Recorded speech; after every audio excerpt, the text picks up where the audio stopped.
All right, so you're here because you want the inside scoop, right? You want to know what's up with this Minecraft movie everyone's talking about, but you don't have time to wade through a ton of articles and reviews. That's where we come in. Exactly. We've done the digging for you. We've got a mountain of info here. Everything from like the basic premise to what critics are saying, even some early box office buzz. And you want us to break it down, give you the need-to-know stuff before you decide if you're going to spend your hard-earned cash on a ticket. Basically, you want the cheat sheet to a Minecraft movie. Precisely. No problem. We can handle that. Let's do it. So first things first, this movie, it's based on the game, Minecraft, obviously. Huge cultural phenomenon. I mean, who hasn't at least heard of Minecraft at this point, right? Right. But the thing is, Minecraft, the game, it's all about like open-ended creativity. You build whatever you want, you explore. There's no real set story. So how do you turn that into a movie? That's what we're going to find out. With a little movie magic, I guess.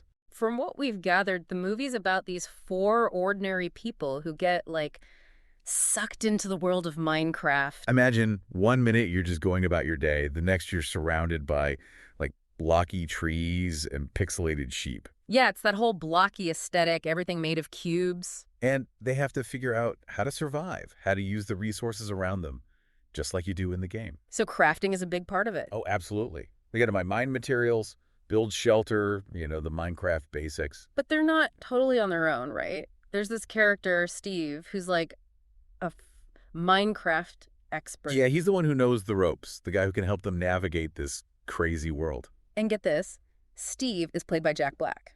Perfect casting, right? I mean, you can already picture him, can't you? Total comedic genius. But also, like, surprisingly believable as a crafty survivalist type. Oh, definitely. Jack Black can pull off pretty much anything. And speaking of casting, we've got Jason Momoa playing a character called Garbage Man. Garbage Man, what a name. Right.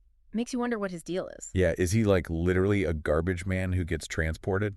Or is it like a nickname because he's tough and kind of rough around the edges?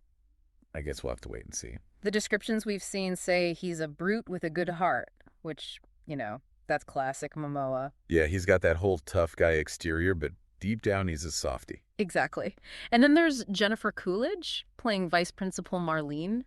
Oh, I love her. She's hilarious. But it seems like her character's not actually in the Minecraft world, at least not at first. She's got her own thing going on in the real world, which is an interesting choice. Yeah, like what's her connection to the main plot? How do those two worlds collide? Lots of questions there. And the guy in charge of answering those questions, the director, is Jared Hess. Now, if you don't know Jared Hess, he's known for these really quirky comedies. Napoleon Dynamite, Nacho Libre.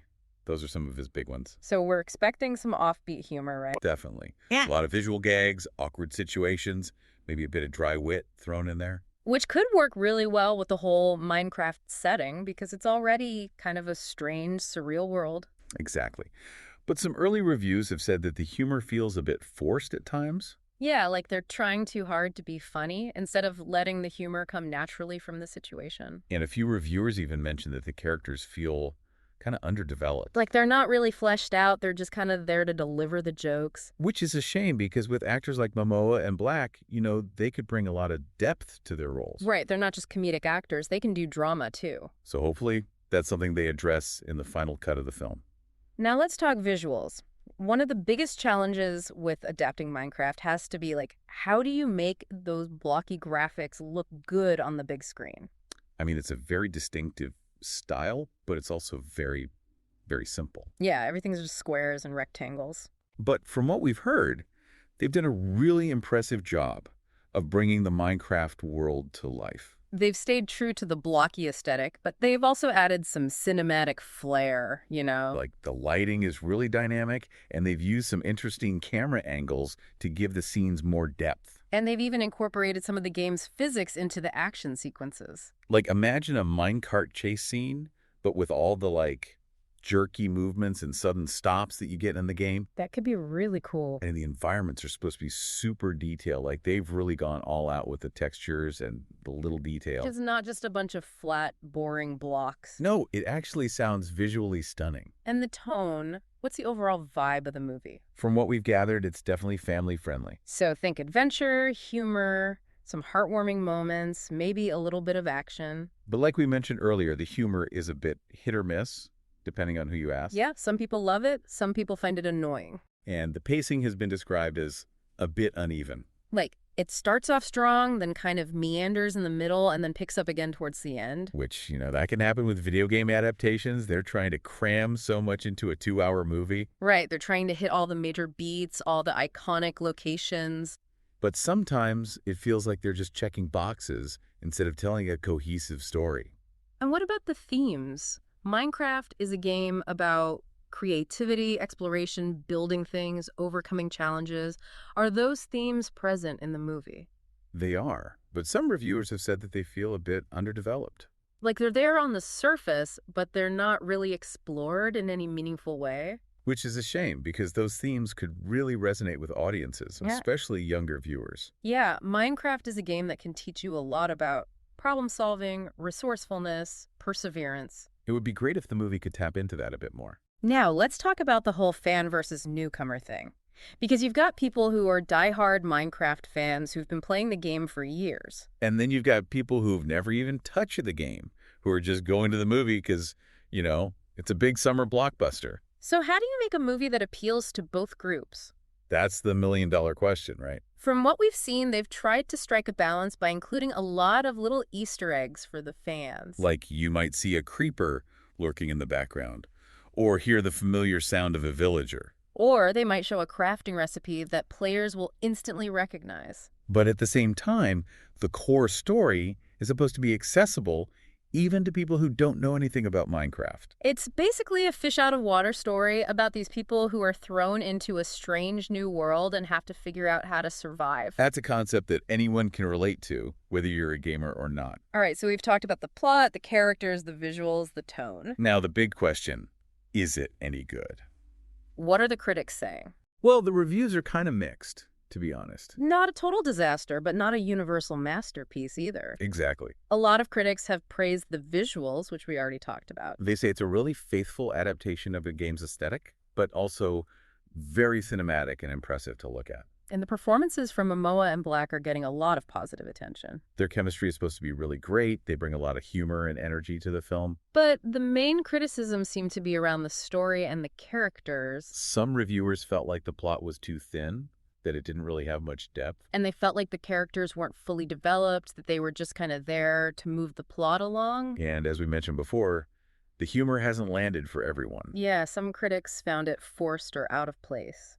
And there's also this feeling that the movie doesn't quite capture the spirit of Minecraft, Like, the game is all about creativity and freedom, but the movie feels a bit more structured and predictable. So some fans might be disappointed that it doesn't really let them explore and create in the same way that the game does. And what about the scores on Rotten Tomatoes and Metacritic? Yeah, they're kind of middle of the road, reflecting the mixed reactions. So, not a critical darling, but not a total bomb either. It's one of those movies that's probably going to divide audiences. Okay, so we've talked about the critical reception. But what about the most important thing? The box office. Because at the end of the day, Hollywood is a business. They want to make money. So will a Minecraft movie be a hit? It's hard to say for sure, but it definitely has the potential to be huge. I mean, Minecraft is a global phenomenon. There are millions of fans out there. And the casting is really strong. Momoa and Black are big draws. Plus, it's a family-friendly movie, so it's got a wide appeal.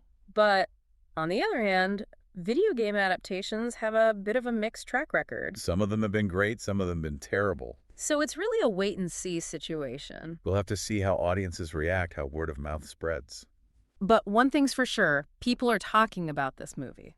It's generating a lot of buzz. So, to sum up, what are the key strengths and weaknesses of a Minecraft movie? Well, on the plus side, the visuals are impressive, the casting is great, and it's got a broad appeal.